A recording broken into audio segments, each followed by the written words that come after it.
uhoraho mwami wacu ushima kubw'umwuka wera. Himbazwa Yesu Kristo wadupfiriye ukaduzukira. Himbazwa ko twapfanye nawe tukazukana nawe. Shima mwami data nyiriye ko tugufitemo imbaraga kubw'ijambo ryawe twumvise tukagizera muri uyu munsi mwami. Data gitari gikomeye ndagusaba mwami wanjye Yesu Kristo w'i Nazareti ubasha kubana n'abantu, ubana n'abantu kubw'ubutumwa bwiza mu mbaraga z'umwuka wera. Ubahishurire imbaraga z'umwuka wera, ubahishurire mwami data kumenya iby'umwami wacu Yesu Kristo, iby'ubutumwa bwiza, kuko nta wundi ubitwigisha, nta wundi ubitwibutsa, ni wowe Yesu Kristo w'i Nazareti. Shima habwa icyubahiro, singizwa iteka ryose, kuko uri kwizera ukaba kwirindirwa. Mu izina rya Yesu twizeye. Amen. Amen. Bwana asifiwe. Amen. Mani shimwe mwami wacu Yesu Kristo. Thank the Lord Jesus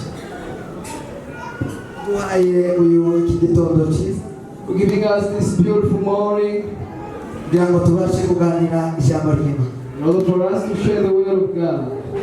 Mana yo mu ijuru nikoze ihabwa icyubahiro. The Lord who has done it, glory be to Him.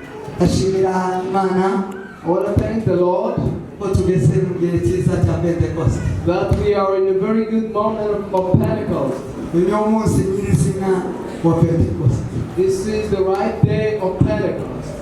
None tariki 23 On the 23rd, niwo munsi w'iminsi 50 Yesu azutse.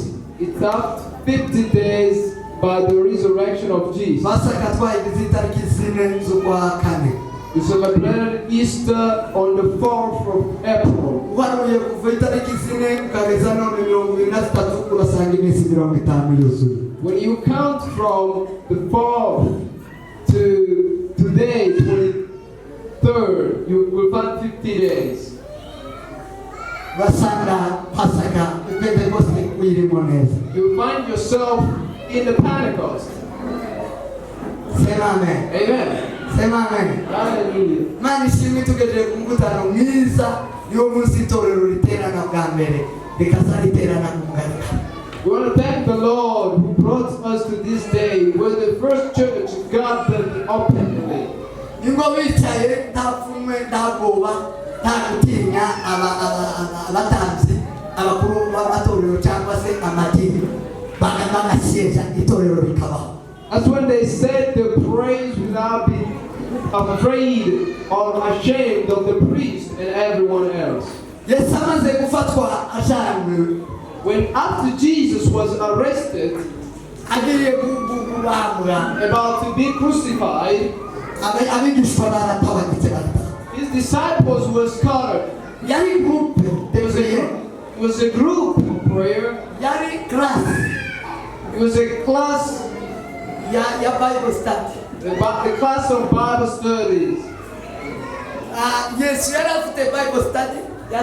Jesus had the disciples he was training, Irimo groupe de prière. which was including a prayer group. Bagasenga bagasoma ijambo ry'Imana. They could pray and read the word of God. Niyo groupe y'abantu 12 Yesu yari afite. That was a group of 12 disciples that Jesus heard. Yagera kuri crusade When he could get to the crusade, akabwiriza. he would preach. Yesu amaze gufata And after Jesus was arrested, ijya groupe his group cyangwa ijya Bible study or his class irasanga. was scattered. Directeur yari yafashwe. The director was arrested. Mwarimu yari yafashwe. Headmaster was arrested, the teacher, Bakatwandika barataha. and they were scattered. Yesu azutse When Jesus rose again, bagenda biruhuza. they came back together again. Nibwo Yesu yabwiye wa mugore Mariya. That's when Jesus told the wife Mary Aramubwira ngo and told her, tubwirire abigishwa go tell the disciples duhurire i Galilaya. we should meet in Galilee. Wabwiye ko nasutse Tell them I rose again. duhurire i Galilaya. We should meet in Galilee. Dusubire tureme groupe. And we will form again our group. Dusubire tugarure Bible We study. will bring back our Bible study. Bafitiye amakuru yo kubasezera. I have good news to None pay twahurire duhurire i Galilaya. Tell them to meet me in Galilee. Yesu ahurire i Galilaya n'abigishwa. So Jesus met them there. Ahurire i Galilaya n'intumwa.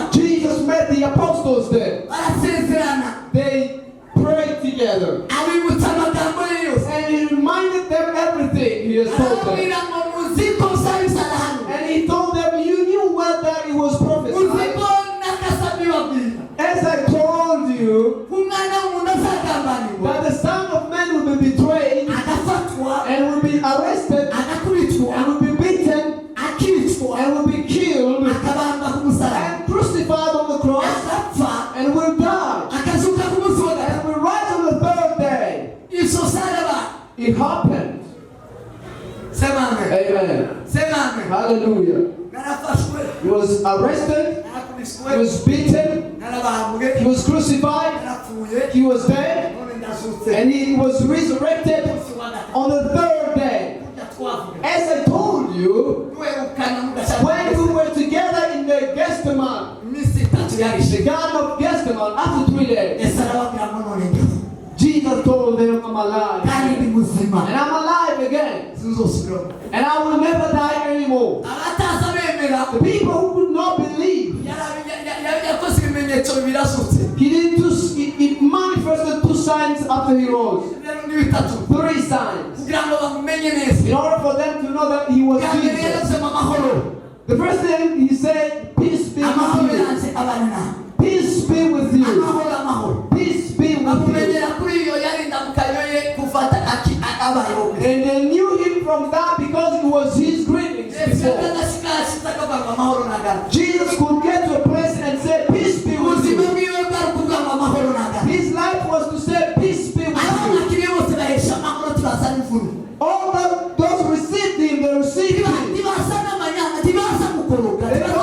don't have trouble.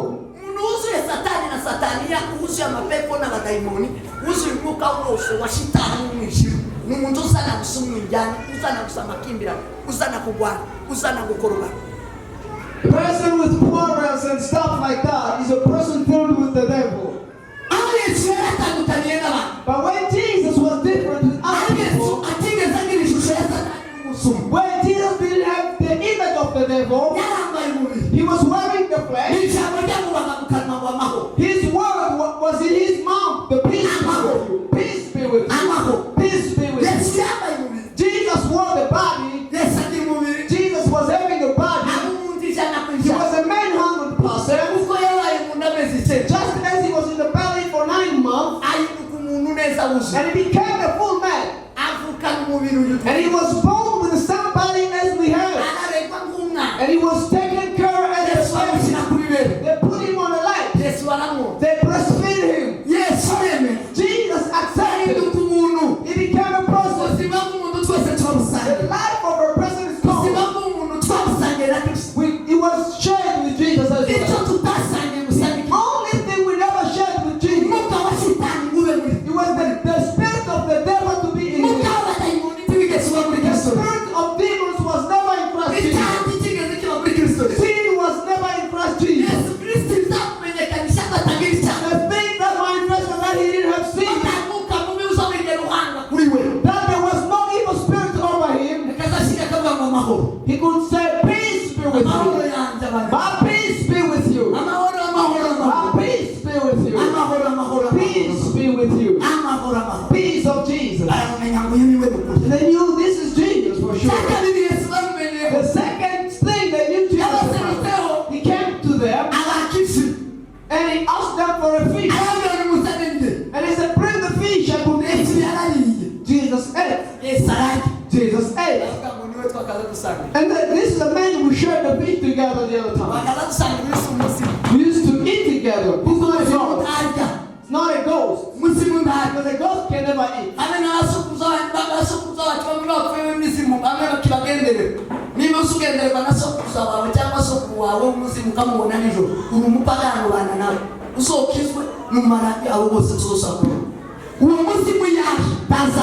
When the ghost comes, he doesn't eat. He doesn't eat. The ghosts are alive. They exist. Haven't you seen the ghost? Haven't you heard about it? Haven't you heard about it? They can only hear about it. A person who died long ago, when you pass here in the corner, you say, I met the person. That person is a pagan. Is a pagan. If your grandpa comes to talk to you in the night, or your grandmother, or you meet and tell him, take the food and eat, you will never eat. He can't eat. They will give you principles of theirs. Give them food. They will run away. They can't eat. Jesus wasn't a ghost.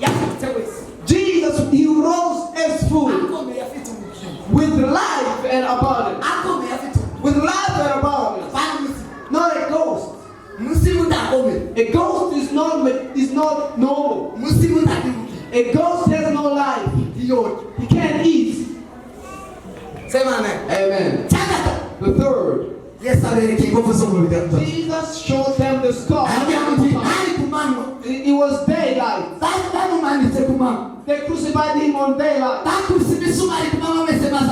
Put nails. I was bleeding when you were watching me. They crucified me and put nails here. They put the crown of thorns. They hit me with spears. I have all those scars. And he showed them the scars. Thomas, who was doubting, he touched the scars. And he said, I believe you are the Son of the living God. You are Christ, the Son of the living God. You are the one who rose again. Christ to Jesus who rose again. He rose again. Amen. Amen. Yes, Jesus was alone. And he farewelled them. And he said, what is your man? About to go to the Father.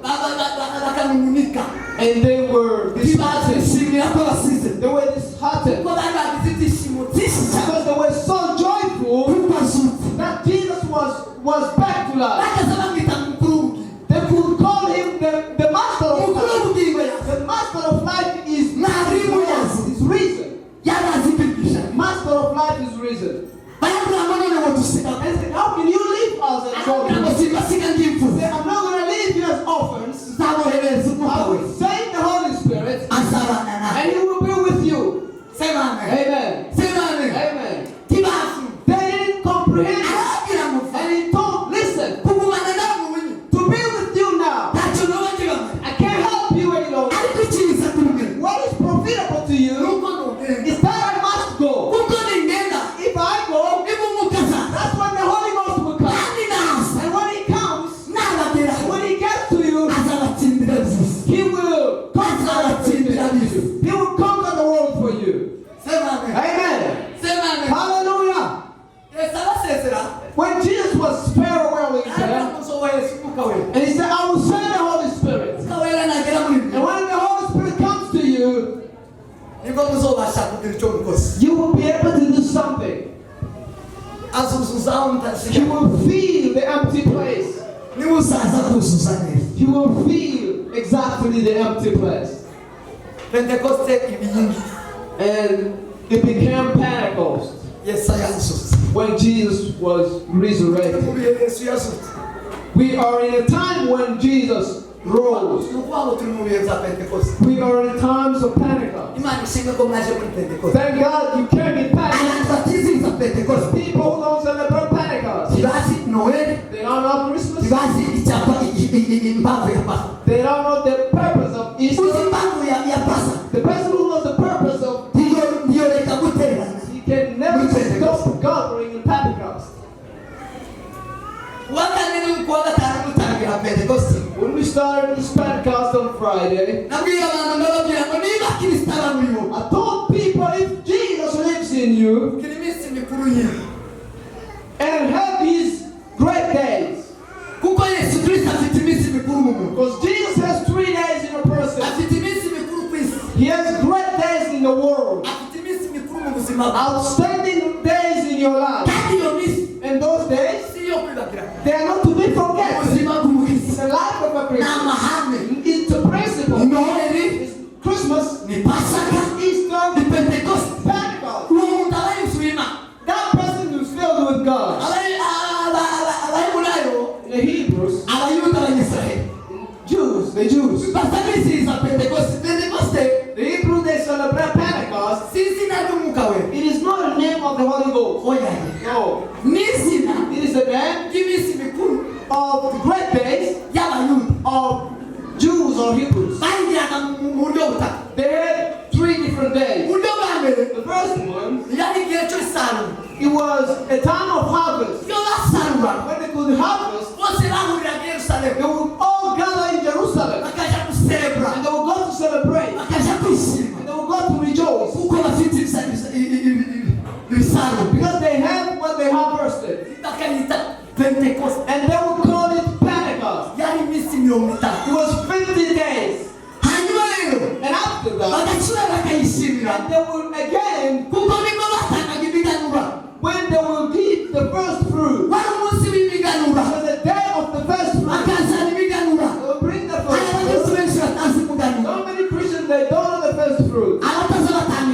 People who do not give it. ntibamenye uyu munsi. It's hard to notice this. Pentekoste Pentecost wari umunsi wo kuzana imiganura. was a day to bring forth Bisenze bizamere mu buzima bwawe. first fruit Imibereho yawe zavuye mu maboko yawe. coming out of your hand, Zavuye mu zo wakoze. coming out of what you did.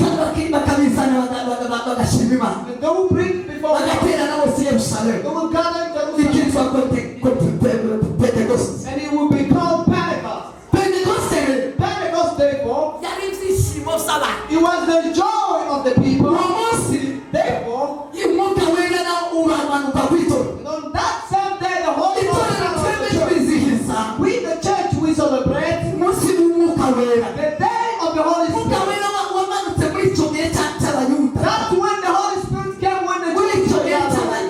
cy'abaheburayo. When the Hebrews were gathering. Barimo bishimira icyo gihe. Celebrating for the time of harvest. Bituma muri Yerusalemu harimo abantu benshi. That's why in Jerusalem there were many people. Pawulo na Petero basohotse mu cyumba cyo hejuru rwose umwuka When wera. Peter and others get out of the upper room, they Ariko got the Holy abwiriza Ghost. ibihumbi bitatu. He preached and 3,000 people were saved. Bahuye ku munsi mukuru. They were gathering on the great day. Birizi kugira ngo ikindi bakora. The Bible said the other thing they were Iyo doing uwo munsi wagera. when that day was happening. Ukuvuga ngo amashuri barayugara. It was a holiday time. They could close schools and stuff like that. Nta shuri ryagombaga. There was no school.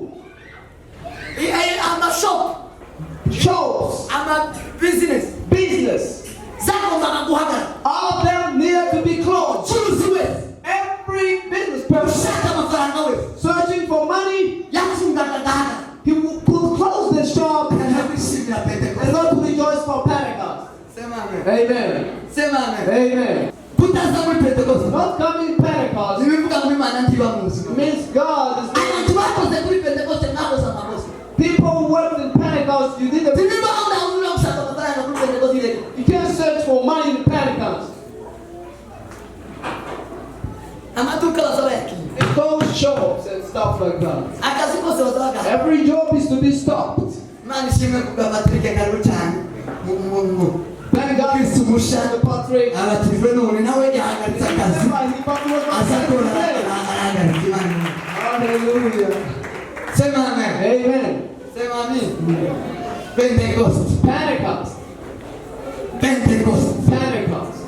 Nuguhagarika imirimo yose. It is to stop everything. Nuguhagarika amaaktivite yose. To stop all activities. Hagasigara gusa kwibuka. And only one remains. Itorero ry'Imana rihabwa What God has given the church. uburenganzira. The permission. Wawe vivuye umuntu. We've been given a verb today. None nawe twawe tubari kumugaragara. This is when the time we're given a verb of permission. Bari mushimuka wera. People are filled of the Holy Ghost. Bagira ngo babatane. And when they could try to stop them, Bakama babwira ngo se. and they would tell them, Ngo ni byiza ngo twumvire abantu kuruta Imana. is it good for us to listen to people rather than to listen to Imana God? niyo yayidukoresha. God is the one using us. Uyu niwo munsi Imana yamanutse mu itorero rikoresha itorero. It's a day that God came in a church to use the church. Pentecost exists. Pentecost is good. Nakiri Pentecost See exists. Pentecost. Nakiri Pentecost. See Pentecost. Mbaraga z'umwuka wera. Power of the Holy Ghost. Usome ijambo ry'Imana. Let's read the word of God. Byakozwe n'intumwa igice cya mbere umurongo w'umunani.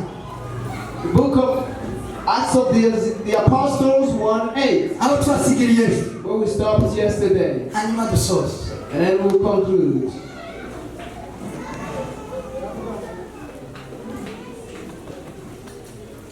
muzahabwa imbaraga Icyakora muzahabwa imbaraga. mwuka wera n'abamanukira Mwuka wera n'abamanukira. kandi muzaba abagabo Kandi muzaba abagabo bo kumpamya i Yerusalemu kumpamya i Yerusalemu. y'Iyudeya yose Yudeya yose. i Samariya I Samariya. no kugeza ku mpera No y'isi. kugera ku mpera y'isi. Amen. Amen. Soma. Acts 1:8. But ye shall receive the power. After that the Holy Ghost is come upon you, and ye shall be witnesses unto me, both in Jerusalem and in all Judea, Turangize muri icyo gitabo. and unto the uttermost part of the earth. Ibice bibiri umurongo wa mbere. St. Book 2:1. Acts 2:1. Byakozwe n'intumwa. Acts 2:1. umunsi wa pentekoste usohoye Yego. bose bari hamwe yego umwanya umwe bahuje umutima nuko umuriri ubatungura uvuye mu ijuru umeze nk'umuyaga uhuha cyane ukwira mu nzu bari bicayemo haboneka indimi zigabanije zisa n'umuriro ururimi ruja ku muntu wese bo muri bo bose buzuzwa umwuka wera batangira kuvuga izindi ndimi uko umwuka yabahaye kuzivuga. Amen. amen. All right, 2:1. And when the day of Pentecost was fully come, they were all with one accord in one place. And suddenly there came a sound from heaven as a rushing mighty wind, and it filled all the house where they were sitting. And there appeared unto them cloven of tongues as of fire, and it sat upon each of them. Amen. amen. Makiri ijambo ry'Imana. This is the word of God.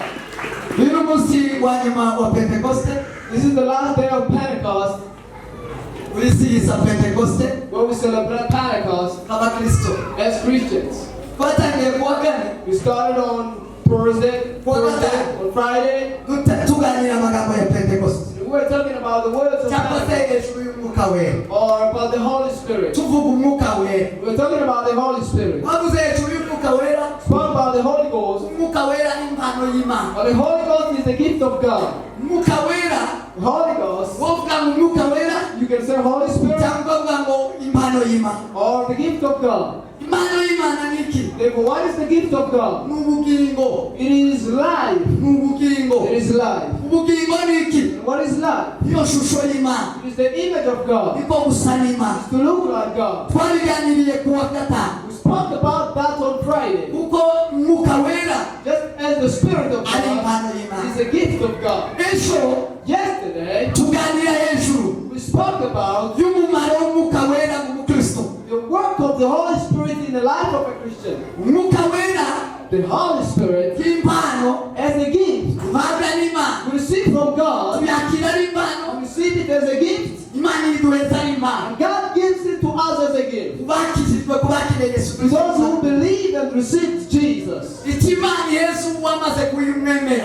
What God gives they who believe in Him, Wese impano. He gives them the hope they give. Icyo ni ikimenyetso That is a token cyo kuba iwiwe. to be the Lord's. Cyangwa akaba uwawe. And He becomes yours. Mwamwemeranya n'umunyanyi w'igihango. So you are entering the covenant Uw'Imana together. ihaye impano. If God gives you a gift, Ibivuze ngo ni uwanjye. He's saying you are mine Kandi nawe uwawe. and I am yours. N'uwiwe n'uwawe. God is yours Nawe n'uwe. and you are His. Abantu uwawe. He becomes yours Nawe ubaye uwe. and you become His. Ni impano duhawe. The gift is given Kandi to iyo you. mpano ndakiri. And that gift is nothing else. Umwuka wera. It is the Holy Ghost. Impano ntizitanga abana nk'impano. God doesn't give kids as Yo gifts kuvuga ngo ubaye uwe. to become His. Siduheza abana. He gives us kids Si impano. as a gift Yo iheza abari mu isi bose. that He gives to everyone in the world. It afubira ababi n'abeza. is the rain that falls to the weak and to the good. Imana God, ntabwo izi Yesu umuntu amagara. He doesn't give somebody life Yamweze n'impano as a gift yuko ahindutse uwiwe to become His, nawe ahindutse uwe. and God to become also Oh, yeah, His. yeah. No. Imweze amagara Gives Him health. kubwira Yesu umupagara. Just as He can give it to the None prophet. ubuzima That's a common. Imana iheza God gives abatuye mu isi bose. everyone living in the world Imvura ifubira abeza n'ababi. as the rain falling to the Isi n'abeza n'ababi. wicked and good. Imana God, ntabwo Yesu umuntu He doesn't give a person impano yo kuririmba a gift of singing ngo yemeze ko and sing it ngo ivuge ngo uyu ni uwanjye ngo nanjye ni uwe. and say, this is mine, I'm Oya his. habe nubwo ushaka yohishurirwa agahimba indirimbo zimeze gute. Tibivuga ko icyo kibaye ikimenyetso ko Imana ibaye yashaka nashaka abaye uw'Imana. Although Shaka can write so many songs, that's not a token to be his and him his. Sibyo. No. Sibyo. No. Nuhanura If you prophesy, niwerekwa if you see vision, ntabwo ari impano it is not a gift Imana iguhaye that God gives you imwanywe nawe that connects, ngo ivuge ngo ubaye uwe nawe ibaye iyawe. that makes you to be Christ and Christ to be yours. Ntibibaho. No. Sibyo. That's not the truth. Ariko impano y'umwuka wera But the gift gift of the Spirit of God. gutanga ubugingo The Spirit that gives life. kandi uwo mwuka utanga And ubugingo that Spirit that gives life. yesu yaravuze Jesus spoke about it. igitabo cya yohana Jesus spoke about it. ibice 663 6:63 in the book of John. aba uwo mwuka babwira utanga ubugingo And he said, the Spirit I'm telling you that gives life. ubona aya magambo ndiko mbabwira There are these words I'm talking to you. ni ijambo It ry'Imana is the word of God. sema amen Amen. sema amen Amen. sema amen Hallelujah. ni ijambo ry'Imana It is the word of God. nibwo bugingo That is life. nibwo buzima It is life.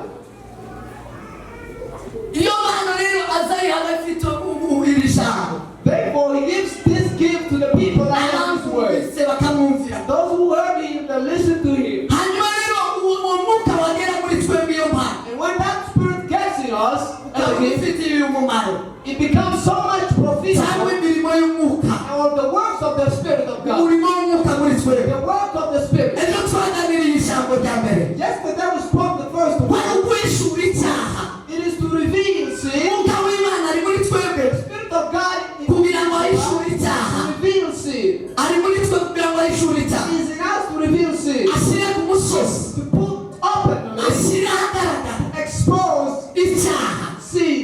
bibiri iravuga ngo The Bible says, iyo usomye amagambo ya yesu kirisito abwira abigishwa be when you read the words of Jesus to muri his yohana ibice 16:8 John 16:8, wasanga amagambo yesu yavuze find the word Jesus spoke. aravuga ati ubwo uwo mwuka azaza He said, when the Spirit will come, azatsinda ab'isi he will conquer the people of the world abemeza iby'ibyaha and convince them about sin. mwuka wera w'imana The Spirit of the living God, yaje kugira ngo twemeze ko turi he abanyabyaha came to convince us that we are sinners. kugira ngo duce bugufi twakimba In order for us to humble ourselves and araje ask kugira ngo agaragaze ikibi he n'ikiza came to manifest good and bad, kigaragare neza and it will appear good. kugira ngo uhitemo ibyiza ureke In guhitamo order for you to choose good and not bad, mwuka wera w'imana the Spirit of the living God waje kugira ngo came so that ducahe ibyaha byitugatuga ku marembo we will rebuke the sin come pressing on the gates. imana yabwiye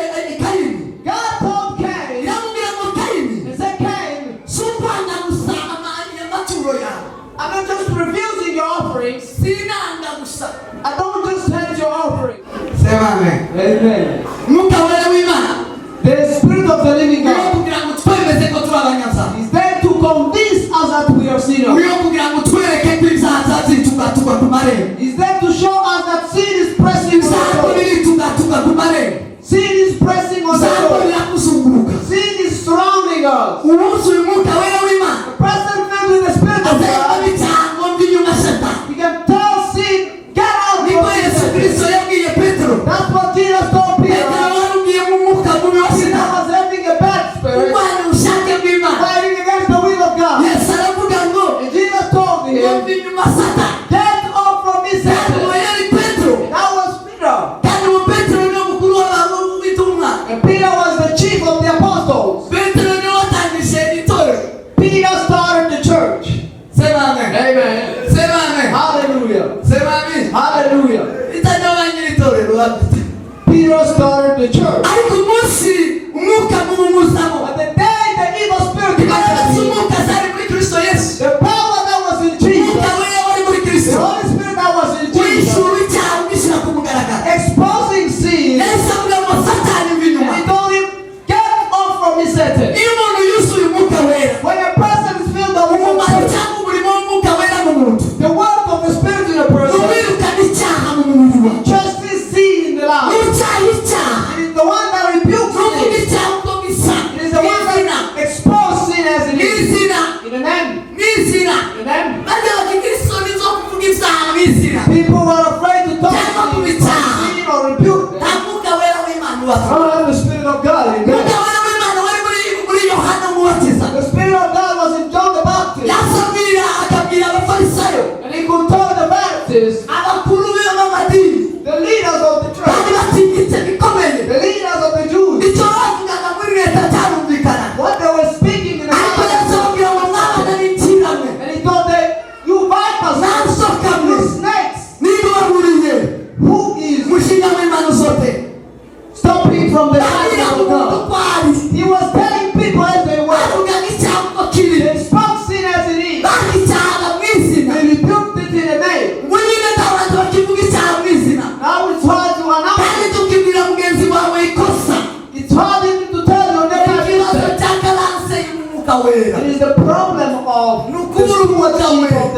of God. Ajya batagira umwuka wera, itorero ritagira umwuka wera. Church without the Spirit of God, Niba mu kuri kose, there is no truth. bazavuga mu kuri kose ntikuvugwa. They say that the whole truth can never spoken. Ariko itorero ry'umwuka wera, But the Spirit of God, nabwisanya mu kuri ko kuri mu mutima. they speak the truth of the heart. Barebaga bose kimwe, icyaha kikaba icyaha, The sin was sin, icyera kikaba icyera, and the holy thing was holy. icyirabura kikaba icyirabura. The black was black, Imbaraga z'umwuka wera and the power of the zitubesha kugira ngo dutandukanye He gives us to separate imyenda y'amaraya, the clothes of the prostitute, ni ugutandukanya to separate ubuzima bw'umukristo the life of a Christian n'ubuzima bw'abapagani. and the life of pagans. Uwo ni imbaraga z'umwuka wera. That is the power of the Holy Ghost. Sema amen. Amen. Uwo ni umurimo w'umwuka wera muri twe. That is the work of the Spirit of God in us. kugira ngo dutandukanye neza It n'abakozi. is there to differentiate good and bad. Icya kabiri And the second, twakivuganye ejo, spoke about it yesterday, umwuka wera ufite umumaro, that the Spirit is ufite profitable. umurimo muri twebwe There's a work in us wo kubasha to do kuduhamya ko turi abana b'Imana, and to confirm that we are the children of ko God. turi abana b'Imana. That we are the children of Bibiri God. iravuga ngo The Bible says, Abaroma ibice 8:16, Romans 8:16, mu mwuka ubwe the Spirit himself, aramanya n'umwuka wacu yuko turi abana b'Imana. he confirms with the Spirit that we are the children of God. Umwuka ubwe, The Spirit himself, umwuka wera the ubwe Holy Spirit himself, uzuhamanya n'umwuka wacu confirms with our ko spirit turi abana b'Imana. that we are the children of God. Turi abana b'Imana, We are the children of God. niko turi, That's who we are. niko Yohana yavuze. That's what Peter's apostle Avuga ngo said. turi abana b'Imana, niko turi. And he said we are the children of Nubwo God. atarerekanwa, Even though he's not yet manifested, yerekanwa tuzasa. when he will manifest, we'll look like Turi him. abana We b'Imana. are the children of God. Iyo wagendaga, When you walk, iyo akora umurimo, when you do, iyo yicaye, when you sing, banasibiwe. amen. Umwuka w'Imana uzumuhamya. The Holy Spirit confirms. Avuga ngo yicaye muri disipurine, And he said, you sitting in a discipline, akubanganya. you're not welcome. Akabwiramo, And he said, uburyo waba ugenda we, the way you walk, uri umwana you w'Imana. are the kid of God. Ujuje rya jambo rivuga ngo, You fulfill the word that says, uja mu nzu y'Imana mushurira ikirenge cyawe. when you enter the house of God, look at your step. Ugenda wirinda. You protecting yourself. Umwuka w'Imana ukazuhamya, The Spirit of God confirms ukazugenda ukuvuga, and will testify. ukazukuvuga, And will testify uri about you. umwana w'Imana. That you are the kid of Bakora God. umurimo watunganya When you do something, mu ikanisa, the church, abahawe inshingano, people with akamenya responsibility, inshingano yiwe yatunga, they know their responsibility. ukabimana ukamuhamya, And the Holy Spirit testifies. uri umwana You w'Imana. are the child of God. Munsi Yesu Kristo The day Jesus yuzuza ibyanditswe, was fulfilled every scripture. inshingano ye, Fulfill the scripture. kuko azabatizwa. That he will be baptized. Yasanze Yohana ku ruzi kuri Yorodani, He found John on the river of Jordan. kugira ngo nawe ari ku murongo, batondaga umurongo. And he was also on the queue of baptism. Yesu ntiyaje kuko ari umwana w'Imana ngo atambukaje imbere. Jesus didn't come forward because he was the Son of God. Yashitse ku bari inyuma, He was just behind. araceceka. And he was silent. Noneho Yohana aguma kubatiza, John continued baptizing. imbere amubatiza. Baptizing the one who was Yesu first. arahagera, And Jesus arrived. Yesu ngo ahagere, When Jesus arrived, aramubwira ngo yo, uyu ni wa wundi neretswe, he said, this is the man I saw. sinashobora kukubatiza Can't baptize you. hamwe no gukora ku ncumi z'ibirenge byawe. Tying the shoes of Yesu God. aramubwira ngo Jesus said, ikore kuko zanditswe kugira ngo soze zanditswe. do as it is written in order for us to fulfill. Yesu Kristo kubera kuzuza inshingano, Jesus, in order for him to kubera fulfill kumvira, by his obedience, ngo arika, he get down arika mu mazi. the river. Iyo Yohana aramubatiza, John baptized him. Yohana amubatiza, After John baptized him, avuye mu mazi, when he came out of the water, umwuka wera the w'Imana Holy Spirit of God amuza ku bitugu, came on his shoulders aramuhamya, and testified aravuga ngo uyu mwana wanjye nkunda, that this is my beloved uyu son. mwana wanjye nkunda, This is my beloved kandi son. ndamwishimira. I'm well pleased by him. Mumvire,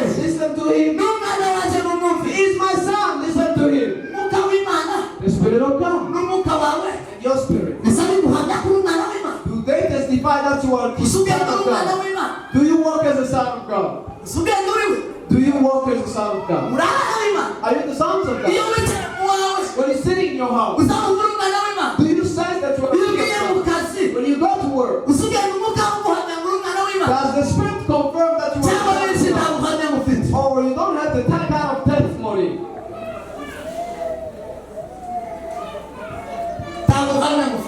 don't have testimonies.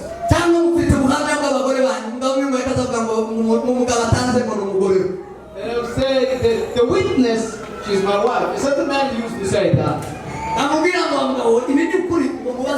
They would say, is it true? He would say, ask my wife. Jesus once gave the testimony. And he was telling people, why are you persecuting me? Why are you persecuting me? And then he told them, do you know me or you don't know me? The one John was telling you, who is it? John was talking about me. Apart from John, he's a person like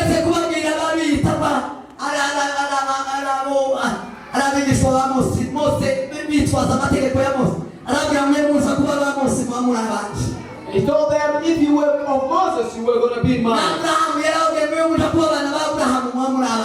told them, if you were the kids of Abraham, you were going to be mine. Even your grandfather Abraham was craving for this day. They were confused because they did not know the scriptures. If you don't know the scriptures, you can't know Jesus. Because Jesus is wrapped up in the Bible. And then he told them, apart from a person, my words can testify. Do you see my works? Are they wicked? And he said, I can't even stand on this word. Some people, they stand on their words. And they only spoke about don't stand on the works and think that will testify for you. Say amen. Amen. Amen. Come Pentecost. Tugomba kwishingikiriza umugore wawe atakuhamya ngo bene wanyu basaba kuhamya ngo imirimo yawe isiguhamya. And be proud that your fellow members, they testify about you or your wife. It's not enough. Because we've got pagans who have great works and they will never inherit the kingdom of God. But because they didn't receive Jesus Christ, they will never enter the kingdom of God. One has to testify. And you just stay comfortably at peace that you are a son of God. And you know that you are a son or a daughter of God. It's the Holy Spirit. I'm leaving my works behind. God himself testifies of me. The Spirit of God testifies of me. They testified by the Spirit of God that you are the children of God. That is the work of the Spirit of God. God testifying that we are the children of God. The third, today that we're going to see the Holy Spirit of God. He has the duty to give us power. Power. The Spirit of God came as power. Came as giving us power. The power to do more good works. Not done by emotions, but done by the power of the Spirit of God. Hallelujah. Jesus told his disciples, and he said, what is there?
amen. Amen.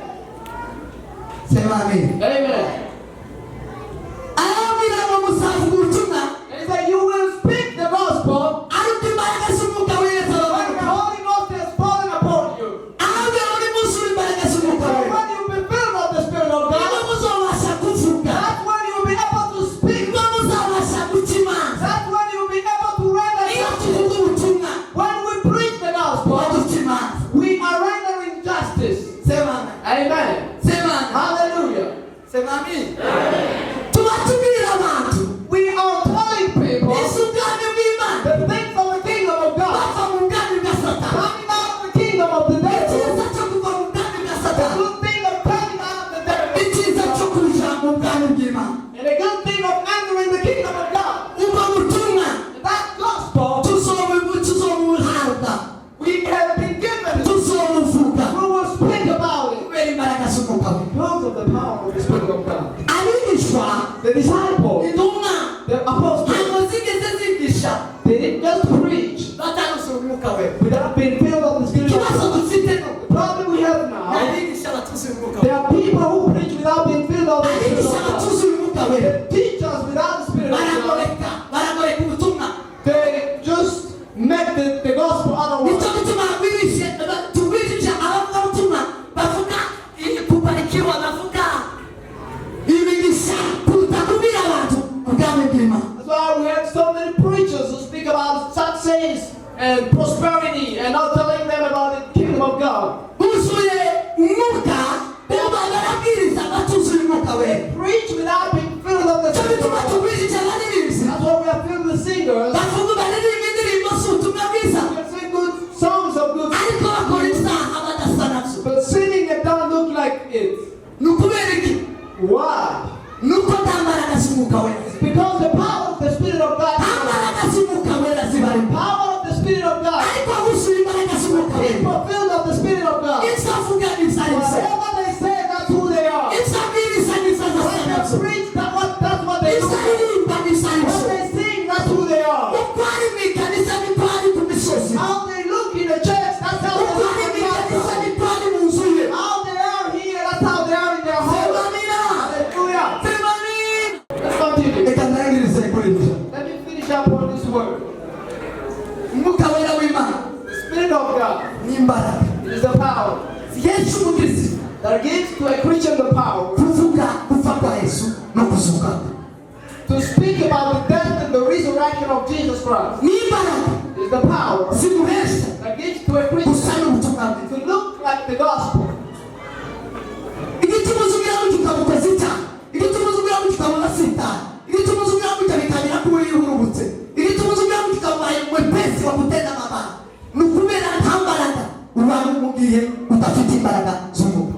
Problem that makes us to stumble and sin so easily is because of the power of God. Igituma utazutanga icyacu n'amaturo bikakubura, The reason you don't give the wasanga utazutanga icyacu utatanga amaturo, utazurira imirima, utagira umurimo n'umwe, uri umuntu usanga nta mbaraga z'umwuka wera ziba muri wowe, uzaba usanga kugeza Yesu agarutse kandi ntuzinjira mu bwami bw'Imana.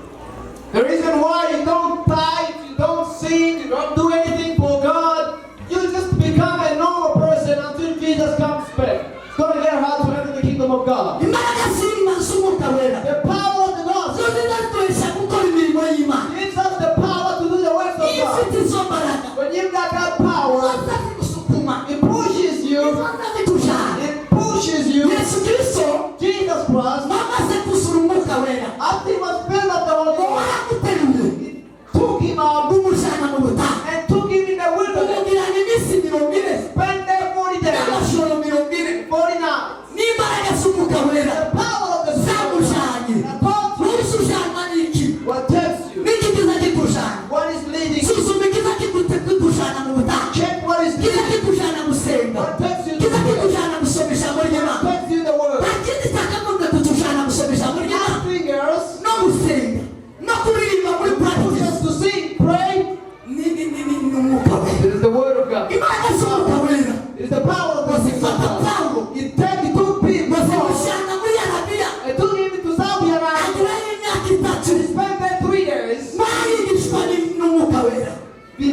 by the Spirit of God. imbaraga z'umwuka wera Power of the Spirit of God. zafashe Filipo It took Philip ziramugurutsa and made him fly. ziramujyana kuvuga ubutumwa. He went to preach. Niki kiza kitujyana? What is it taking us? Niki kiza kitujyana? What does it take us? Usukumugira mu What mutima. kind of push? Niba atawugira, If you got nothing, niba atawugira, if you got nothing push, nta mwuka wera w'Imana ukubamo. no Spirit of God. Mwuka wera w'Imana The Spirit of God w'Imana is the power zitujyana that pushes us to preach the gospel, zitugurutsa that makes us fly, zitujyana muri azafutini. that can take us to us. Niba waravuye muri azafutini, If you get out of town, imbaraga z'umwuka wera zakukuye muri azafutini. you think the power of the Holy Ghost? Kuri roza ngo n'imbaraga z'umwuka wera. Do you think the power of the Holy Ghost? Imbaraga z'umwuka wera. Power of the Holy Ghost. Izo nizo zitujyana kuririmbira Imana. They push us to sing for God. Niba muzamuka mu munsi w'akazi ukora umurimo w'Imana runaka, If you were doing a certain work for God and you stopped, nigute wakunaniye? how did it become so Imbaraga hard? z'umwuka wera. No power of the Spirit. Imbaraga z'umwuka wera. There's no power of the Spirit. Basaba gukura ku murimo gute? How can they remove Wabuziki. you? What is missing? Wabuze imbaraga z'umwuka wera. It's the power of the Holy Ghost. Ibiti twazishoboza twenyine, It's hard for ourselves. tuzatubishobozwa n'imbaraga z'umwuka. We are strengthened by the power of the Holy Spirit. What the Paul said, Ntidushobozwa zose. we are given